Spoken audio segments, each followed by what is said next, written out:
My name is Obinna, and this is the story of how I tested the woman I thought would be my wife. From the first day I saw Adalgo, I knew she was beautiful. She had the kind of beauty that made men stop and stare.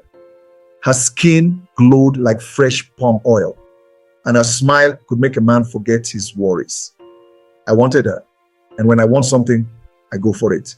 It didn't take long before we started talking. I noticed something though. Adalgo loved money. Not just in the normal way people like money, but in the way that made her eyes shine whenever I spent on her. So I bought her gold earrings that dangled like ripe mangoes. I took her to the finest restaurants in town where she ordered food she couldn't even pronounce. And each time she laughed sweetly and called me Nwok Oma, handsome man, I believed she loved me. Or at least I wanted to believe it.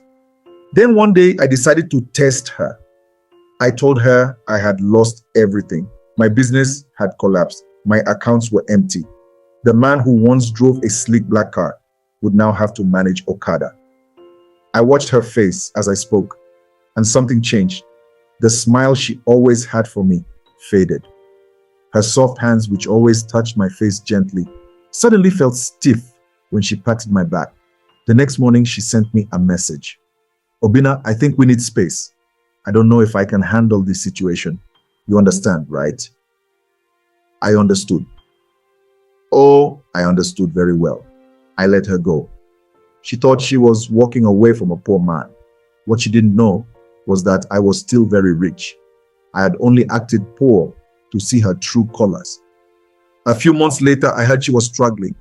The new man she ran to was worse than a broke man. He was a liar.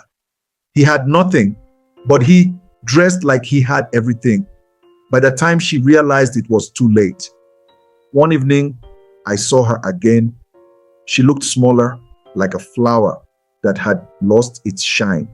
She smiled at me, but this time there was no excitement in her eyes. Obinna, I've missed you, she said softly.